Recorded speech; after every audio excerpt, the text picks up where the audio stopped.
Welcome everyone to Coffee and an Interview. I'm Jacqueline Pena, and I'm excited to be here today with Dhananjay Talwar. We're going to talk about language learning, a new topic for us on the show. So Dhananjay, welcome to the show.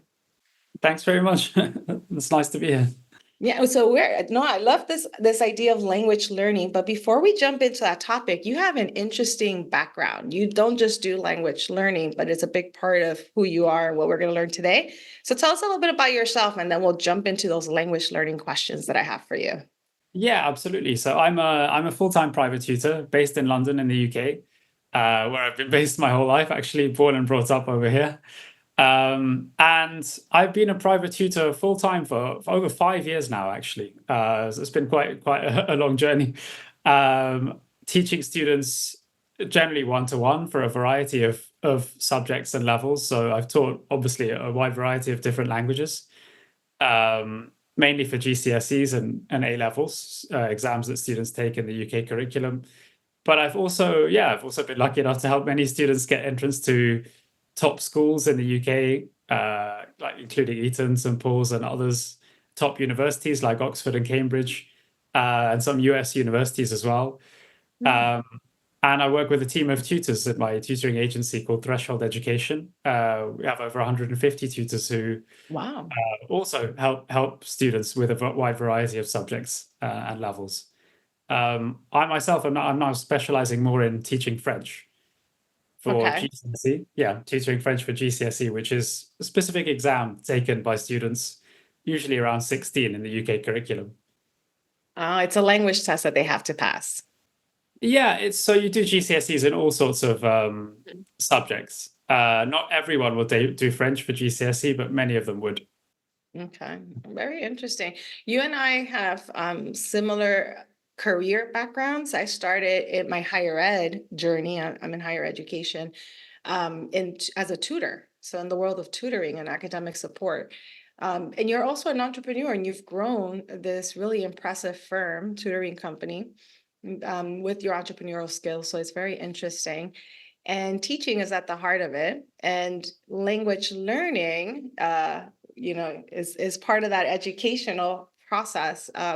Tell me a little bit about language learning in terms of, I know you helping a lot of people with French. By the way, I don't know where you were last year, but I needed you last year to learn a little French to go to France.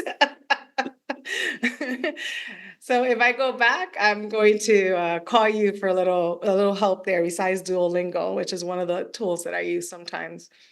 Let's talk about language learning. I think a lot of us don't think enough about that. Many of us might be monolingual, bilingual, multilingual, and there's a lot of value in knowing more than one language. Can you share a little bit about your thoughts around language learning and being able to be bilingual or multilingual? Yeah, of course. So, languages is what I teach or tutor some of the time, a reasonable amount of the time at the moment. But it's been a big part of my life personally since I was about 16 years old. Even at 16, I grew up in a household where we spoke, even though I was born in London, there was Hindi and some Punjabi, access to some Punjabi as well. And even at school, I did 5 languages at 16 years old for my own GCSE exams, which is very unusual. And since then, since about that age, I've always been interested in learning as many foreign languages as possible. So it's something that really is very important to me. And something that I believe has huge benefits, true benefits that many people don't actually recognize, sadly. And since then, I've now learned over 20 different languages at various levels, and at least nine, maybe 10 to fluency. So it remains an important part of my life. And I very much believe that there are many myths surrounding language learning that just need to be debunked, and the way people approach it or see it generally, is something that simply doesn't make sense. No, it's interesting. I was going to ask you how many languages you speak, but you already answered that. Um, there's so many myths, there's so many benefits to learning different languages and myths. I thought we could break those out, tease that information out one by one. So let's talk about, first of all, benefits. You started talking, you kind of touched upon the fact that there's so many benefits to being multilingual. And I know I'm not going to be proficient in 9 languages or 20, but I want to be very fluent in ideally 3 at least, and then have some level of fluency to be able to survive in a couple of other ones, right? When I travel. So Right. I'm thinking that that's me, right? So what are some benefits overall in terms of language learning? So the benefits of learning languages, in general, I believe they're huge. Yeah, so the main things that motivate me would be, for example, being able to speak to people from all around the world, which is a huge advantage to me personally. And I love that interpersonal, that interaction that you can only get through knowing the language of the person that you're speaking with. Yeah, I mean, I do honestly believe that you could use English to get by in maybe 2/3 or maybe even more of that of the world, but it's not the same thing. If you truly want to be able to access a foreign culture, to understand how people from a certain place think, or what their lifestyle is, what drives them, then learning that language is a really, really good way to do that. So that's arguably the biggest motivating factor for me personally. Mhm. I also love accessing foreign literature. Again, many people, if we were to play devil's advocate, many people would say, I can just read translations in English. But it's not the same thing, because something is inevitably lost in translation when you go from one language to another. There's nothing quite like reading the original of a piece of literature. So that's something else that I really, really enjoy. So both interpersonal relations, but also intercultural. Mhm. And I actually believe that there's beauty within the languages themselves. Comparing the grammar, which I know that's something in particular that really boring, but people We don't find all see beauty in grammar, just an FYI. I do. I mean, I think it's more the comparison of how different languages work. Yeah, that's interesting. But I think even those traditionally boring aspects of languages can be fascinating as well. It's interesting that you're saying that. So, two things. One, about language and culture. I realized in learning some basic Bahasa Indonesia for some work in Indonesia, I realized that culture informs language development and language informs culture. So, there's that relationship between language and culture that I couldn't see with my first language, Spanish or English, because I've been ingrained in those 2 languages for so long, living here in the States. So I thought that was very interesting. An interesting insight for me is just seeing that relationship. And then you were talking about literature, and I was an English major, so literature, I love to read, and I don't get to do enough of it. But I would get frustrated trying to read a book in a language that I don't feel I'm that proficient in, because I can't capture, the essence of what they're saying. And so I can see myself ditching the book and going for the English version, but maybe the translation, the English translation, but maybe if I can just sit and maybe start with some short stories. I love fiction. So maybe start with some short stories or some articles that are of interest, and just taking my time. And that helps you learn language too. Learn the language is reading it and trying to work your way through it. Yeah, absolutely. I mean, I don't think there's one super or key method really. I don't think it's one size fits all, which is also something that Mm. makes my job as a language tutor really interesting. Different students will work differently, but I think, recognizing the benefits of learning languages is huge, because so much of it does come down to motivation. Um, and yeah, as you mentioned, there's a huge link between language and culture. I've just been creating a few reels on this topic, because I thoroughly believe that language and culture are hugely interlinked, intrinsically linked. And the language that you speak reflects the culture, your own culture, really. For example, Eskimos have 20 plus words for snow or for different varieties of snow, because that is what affects their life basically. Whereas in English we would only have a few. Hmm. I think they have more than 20 actually, quite a few. And then other things that we take for granted and which often in a monolingual household we'll assume are the same for everyone else are not actually the same. For example, the colors are split up differently in different cultures. Yeah, I was just doing some reels on this topic, but for example, in Russian or Italian, there's a distinction between light blue and dark blue. So Oh, for those cultures, they're two different colors. Whereas in English speakers are likely to see them as just one, different shades of the same color. So the way that we view the world around us definitely does change, in my opinion, according to the languages we know.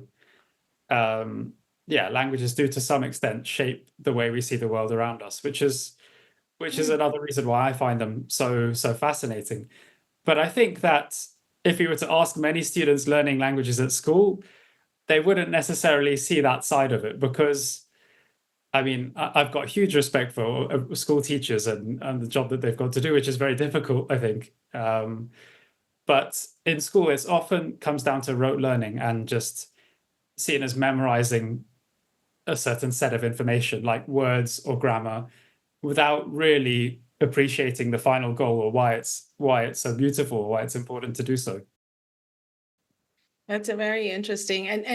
What you said just made me think about Spanish, for example. So my roots are in the Dominican Republic, so that's one way we use Spanish.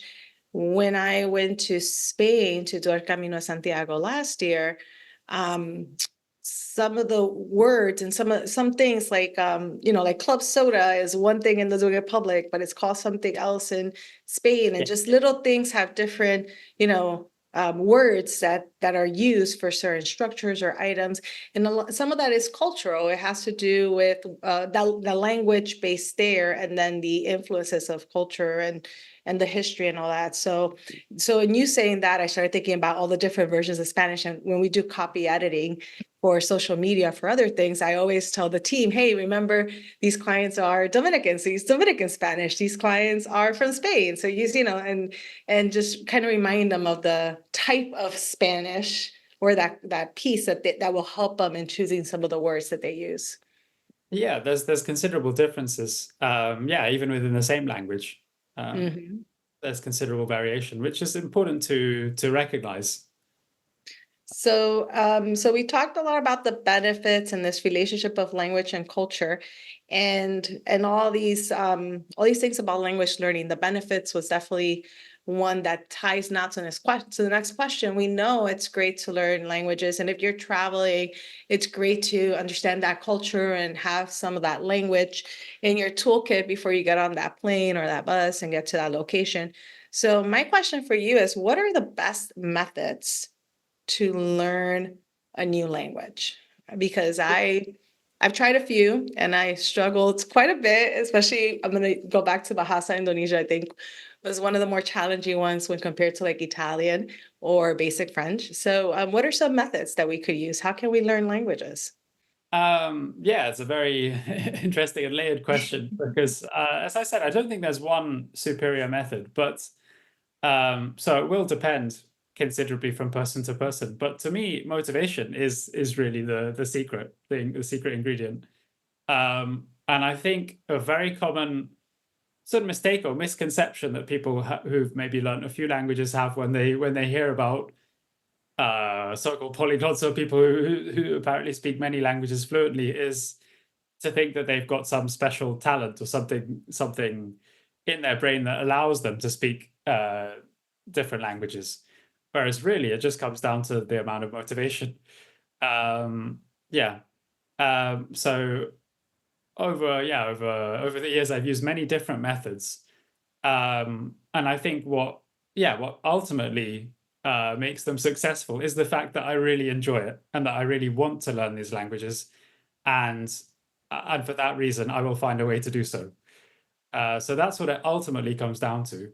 Um, and based on that, there are many methods that we can use that are enjoyable. We could do things that we already do in English or in our mother tongue, but in a foreign language, like watching TV, watching films, even with subtitles. That's one of my favorite things to do. It's a really good way to pick up vocabulary too. And it's extremely enjoyable.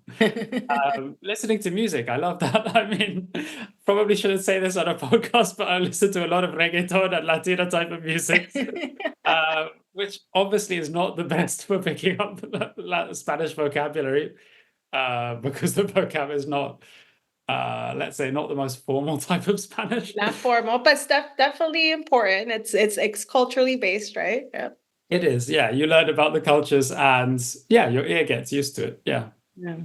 That's interesting. I like that. So the first ingredient to success in learning a new language is motivation, is what we're hearing from you. If you're motivated, you'll learn something. And I do see that in a lot of us when we're preparing to travel abroad. If you're motivated to learn the language before you get there, I see a lot of people trying different things, the apps and the platforms and the music and the videos.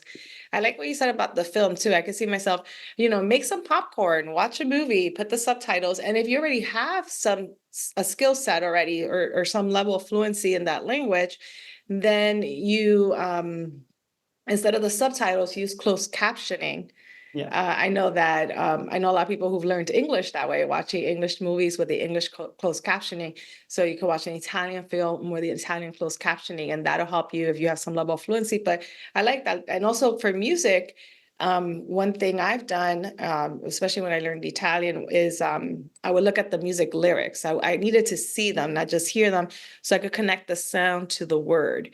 And that would help me back in the day when we had CDs that came with the little booklets.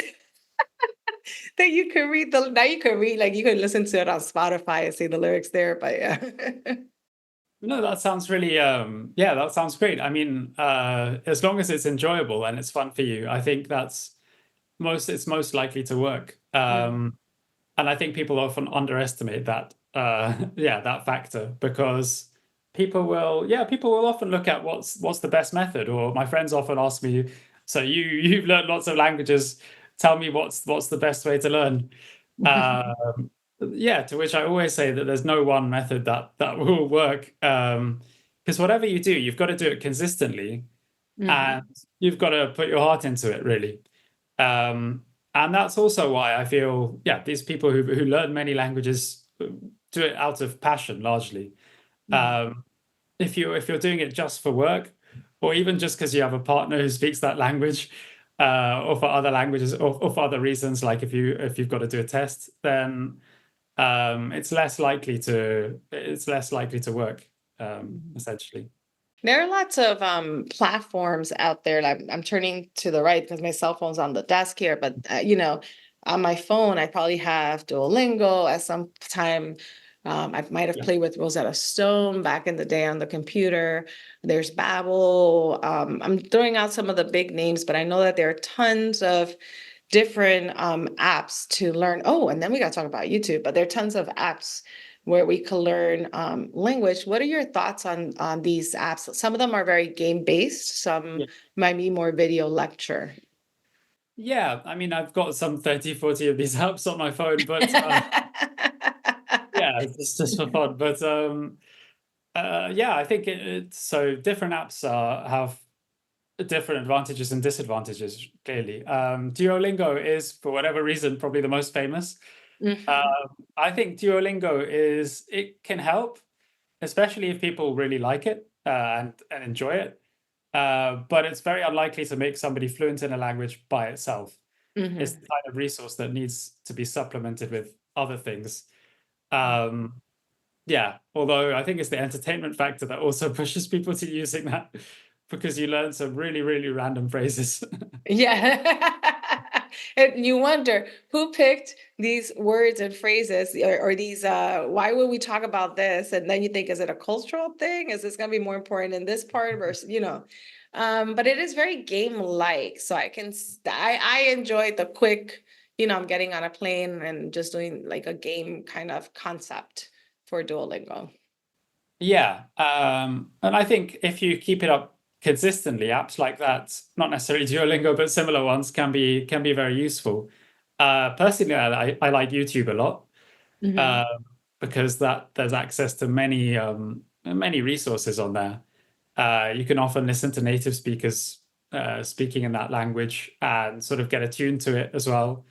There's many resources like the Easy Languages channel, which they have in plenty of different languages now, which is really useful, which I really enjoy. But yeah, I have used quite a variety of methods over the years. So I don't think it's the method in itself that um, that is the key. I think, yeah, understanding your strengths and weaknesses and also what motivates you. So what your aim is really important. If you know that you're not disciplined or you're not likely to stick to a routine, then maybe it'd be better for you to get a teacher who can hold you accountable, basically. If you know that you will set aside, I don't know, half an hour each, even every day, which is quite a lot. I don't manage to do that at all these days. But then a different method would work for you. Yeah. That's interesting. And what you said makes sense. So if we look at motivation as the first step, in terms of you want to learn language, you need to be motivated. I mean, that the more motivated, the more likely you are to learn and the better you're to learn. But then you have to know your strengths and your weaknesses as a person, as a student. And so if you're not, I like that example, if you're not very disciplined, you might need a teacher or a class because then you have to be there at a certain time. If you Yeah. are very disciplined and you are very committed and you can you can hold yourself accountable, then maybe an independent process, whether it's with videos or a gaming platform or something would work. Yeah, absolutely. I mean, I think it's very similar to other skills in this, yeah, Hmm. in this respect. But I do think that people tend to approach language learning as if it's something totally different. Yeah, and when we first started into this part of the conversation, I said YouTube. Oh, because so what I discovered, and I have a pretty large, well, for me, a large screen, like probably like a 50-inch in my home that I can see from the kitchen. And so when I would cook or meal prep, I would put YouTube videos on how to speak the language. And so there might be one on the 20 basic terms or phrases that you need to know, and one on how do you order food in restaurants and things like that. So I found YouTube to be very interesting because a lot of people have language programs there. And so they explain how to pronounce it and what it means. And then you have a few seconds that you could practice it. No one's grading you, of course, but I'm there chopping my cucumbers and going, Yeah. yes. Salamat pagi, and that. Yeah, I mean, there's all kinds of creative methods. I mean, there's some people who've created courses for cooking in different languages, Mhm. which I think is really, yeah, really exciting. You can access a kind of a culture very directly in that way. Yeah, so much so. So very cool. So I want to talk a little bit about some misconceptions and perceptions of language learning. I think that we have different ideas about what it means and if we can do it. And I just want to see your thoughts on that. And for people who might say, I don't have time or I just can't learn a language, you immediately block yourself with that thinking, of course, I'm terrible. I just can't learn languages. And so how do we challenge these perceptions or any misconceptions about language learning? Yeah, it's a good question because the first thing, once I tell people how passionate I am about languages, the first thing I hear back is usually, "Oh, languages, I was rubbish at them. I would never be able to learn even a second language. You must have some gift, yeah, that enables you to do that." Mhm. And it sounds like I'm exaggerating, but I'm not when I say I've heard that almost 1,000 times, maybe, I think. So there's really this widespread belief that to be able to learn lots of foreign languages, you have to have lived in many different countries, or you've got to have a particular aptitude or ear for them. Um, Whereas actually, that those kinds of beliefs are often disempowering as well, because people will then simply believe that they're not able to learn a language and they won't go about it. They won't take those steps in the first place. Um, yeah, and many of the people who say that, for instance, have never tried learning Chinese. They there's a lot of fear factor surrounding, say, languages which are very far away from English, like perhaps Chinese or Japanese, and that often prevents people from even starting in the first place. Fear Um, too. Yeah, that fear factor is another one. Hmm. Yeah, it's huge. Yeah, so I think it's about, there's different schools of thought on this, but I personally believe that speaking right from the start can be really beneficial in kind of overcoming that shyness or those taking those first steps. Because usually when foreigners are actually quite receptive and warm and open to hearing their language spoken, even if it's with mistakes, which is completely normal as well. People realize that, you know, it's not a bad thing to be a beginner or to make mistakes. And in fact, everybody goes through those steps, whether you've learned one, two languages or 30 or whatever. Everyone has to start as a beginner. Um, so I think the attitude that you have towards making mistakes is also really crucial. And as a tutor, I would say this applies not just to language learning, but to in general, yeah, learning across the spectrum of subjects. Because I mean, we make mistakes in English all the time. English is, I would say, my mother tongue. Yeah, we speak two different varieties of English, but I think it's fair to say that even in English, we're constantly learning. Hmm. Um, I mean, I've been born and brought up in London, but if I was presented with some scientific text, I'm sure I would have to look up words or I would have to ask for clarification. Yeah. There would be terms that I wouldn't be familiar with. So it's important to recognize that nobody ever masters a language completely. It's not a sort of, it's not a finite category, to use math terms. You're constantly picking up new vocabulary. Languages themselves are always changing as well. The slang that we use now in London is different to the slang that we'd use 5 or 10 years ago. And it would be different to what's used in the US, for example, in different parts of the US as well. Yeah. So I think it's that attitude, taking a more empowering attitude, which is really the first step. Hmm. Um, so if you believe that you can't learn a language, go about it, try it, see if you really can enjoy it, because motivation is often the biggest or most decisive factor. And then see. And if you can't, then it's or if it's not successful, then it actually often comes down to motivation again, rather than a lack of any innate ability. I like, you said that this empowering attitude. So we talked about motivation, empowering attitude.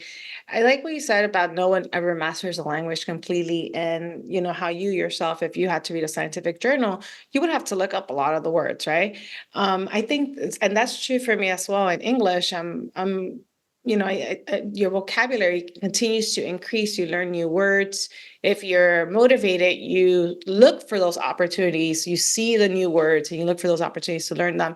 Some people do word a day calendars, which are probably becoming extinct since everything's online. But I do have like emails that come in once a day from Webster's Dictionary or something like that. That's like a word a day. What the word today's word is. And so I think we're all looking to expand our vocabulary, our language base in at least our first language. And so if that's the case, we can definitely do that in another language. Motivation, an empowering attitude, and not being afraid of making mistakes. That's a huge one. I think many of us block ourselves from being able to really learn as best as possible because we're afraid of making mistakes when we speak, when we write. Yeah. Yeah, very much so. I think it's something that really plays on many people's minds. Mhm. Not just for languages as well. A lot of this advice can be extended to other areas of life as well, and other subjects too. These are obstacles that I find students often encounter. Uh, Mhm.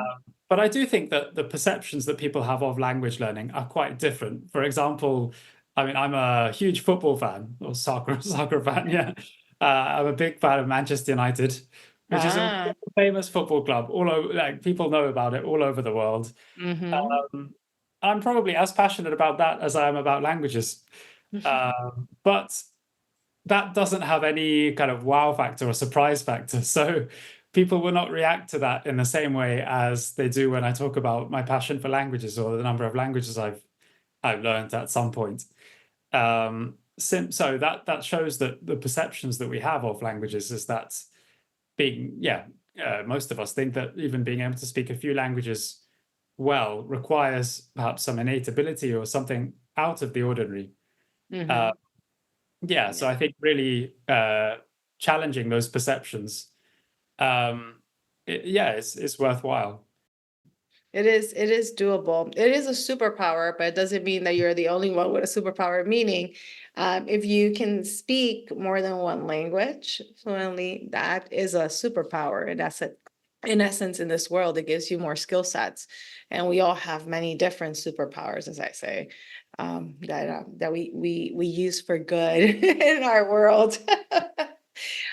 We were talking about language and methods and empowering attitudes and the fear of making mistakes. And I wrote down this word immersion.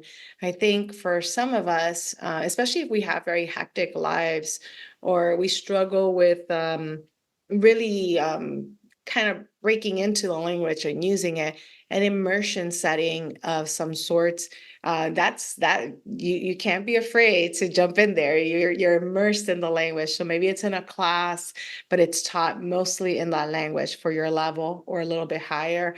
Or maybe you are immersed in that language at a market in a foreign country kind of situation. I find immersion to be a very effective way to learn, but you need some tools. You need some basic skills in the language to be able to survive the immersion experience if you're doing it out there on your own. But for those of you who are looking for other opportunities, you can maybe find a class or a group of people who come together and say, okay, for the next 30 minutes, we're only going to speak in this language. And of course, maybe you have your phone, which we had to talk about, but maybe you have your phone where you can look up certain words so you're able to engage in the conversation. Use Google Translate. So one question I have now that we're having that conversation, we have all these tools. We have Google Translate. We have a lot of AI powered tools that we could use. What are your thoughts on language learning and the tools that we have access to, like Google Translate or any AI powered tools that I'm not thinking of besides Google Translate? Yeah, so I think we've got access to many more tools now than we've had Hmm. before, basically. So in a sense, it makes language learning, in a way, it makes it easier Hmm. because you've got access to so many resources. Obviously, it depends which language you're learning, what your aim is, etc. But at the same time, it can be harder because it can be harder to choose where to get started, perhaps how to go about it. And I think more and more people actually, well, actually, this is more in the English speaking world. We tend to see these tools as, yeah, as the be all and end all. So people will go to a foreign country and they'll just use Google Translate, Hmm. and they'll use the voice function to get by. So they're even more reluctant to learn a bit of the foreign language. Um, yeah, or they're happy to use, I don't know, ChatGPT, for instance. Yeah, instead of getting a basic phrase book or something like that, which I think is a shame. But um, at the same time, these tools can be used to support language learning hugely. Google Translate is now a lot better than it used to be. So you can easily go onto Google Translate if you're watching a film or something like that and use it to check up vocabulary.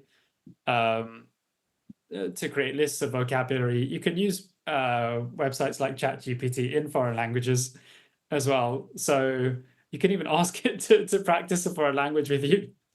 Uh, Oh. yeah, which is quite cool. So these kinds of tools can definitely be used to supplement language learning. But again, I think it does stem from the attitude. So um, if you're approaching them with the attitude of, I speak the world's language, English, therefore I don't need to know about anybody else's language or culture, then it's still unlikely to really work. Motivation and attitude. Back to Yeah. that. Yeah. Yeah, very interesting. Thank you for sharing that because I know we have more and more conversations around tech and AI. And I do see that a lot. I do see people who use Google Translate. I had to use a lot of Google Translate, by the way, in certain countries, like looking at menus and things like that. And I wish I could learn a little bit more. I try to learn the basics as much as I can to be able to navigate a little bit. But I don't get to the level I would love to be at when I get there. So these tools are tools that can help us, but they shouldn't be the end all be all if you're trying to learn the language. Yeah, absolutely. I think, yeah, people often say that, sometimes say that language teachers will become obsolete because of these things like AI and Google Translate, or translators and interpreters won't be needed. But yeah, I don't think that's the case. If you're translating something official, where just getting the gist of what they're saying is not enough, then you'd need an official translator Yeah, or interpreter. And likewise with language teaching, I think robots don't have that human element to them. So probably, well, not at the moment, they can only get us so far. In the future, who knows? Maybe language learning will continue to evolve in the future. yeah. Uh, Although, yeah, and the yeah, yeah. And then I'm already picturing so many text scenarios now, like a movie, like a Judgment Day Terminator movie. But I'm just being a little quirky with my caffeinated self. And going off on a tangent. No, the language learning topic, I want to say I want to thank you for just, being patient and sitting with me here for this interview today because I think, language learning is very important. Even if it's your first language that you're trying to enhance, we're always learning language. So whether it's your first language or you're trying to learn another language or multiple languages, or just trying to get ready to spend some time somewhere else and you really want to embrace the language and be able to be a little more prepared language wise to get there. I think it's a very important conversation. Dhananjay, I just wanted to see if you had any final thoughts or words of advice or anything else that you might want to share with us that I didn't get to ask you today. well, my final advice would be to, if you're hesitating or if you're wondering about whether you should learn a language or not, whether you really need to, if you're, say, relocating to a foreign country, then I would just say absolutely go for it because the benefits will really outweigh any cons. And yeah, you'll learn a lot from the experience. Yeah, I mean, personally, I love foreign cultures. So having just been to Italy, for example, I just try to immerse myself in the culture and act like an Italian as much as I can. So I would recommend those kinds of experiences to anybody. Love it. Thank you. Yes, you can. You can learn a language. Thank you so much for being here today on the show. And for our listeners, all the resources and the information about the Dhananjay is available in the description section of this episode. So you'll be able to click on those links or copy and paste them into your browser and check out the resources and more information about his company and what he does and resources around language learning. Dhananjay, I just want to say thank you so much once again for being part of Coffee and an Interview. It was a wonderful conversation. I truly appreciate it. Thanks very much for having me. I really enjoyed it. Thank you. Thank you. And listeners, thank you for listening to the episode and check out the other episodes for this season and previous season. Have a wonderful week.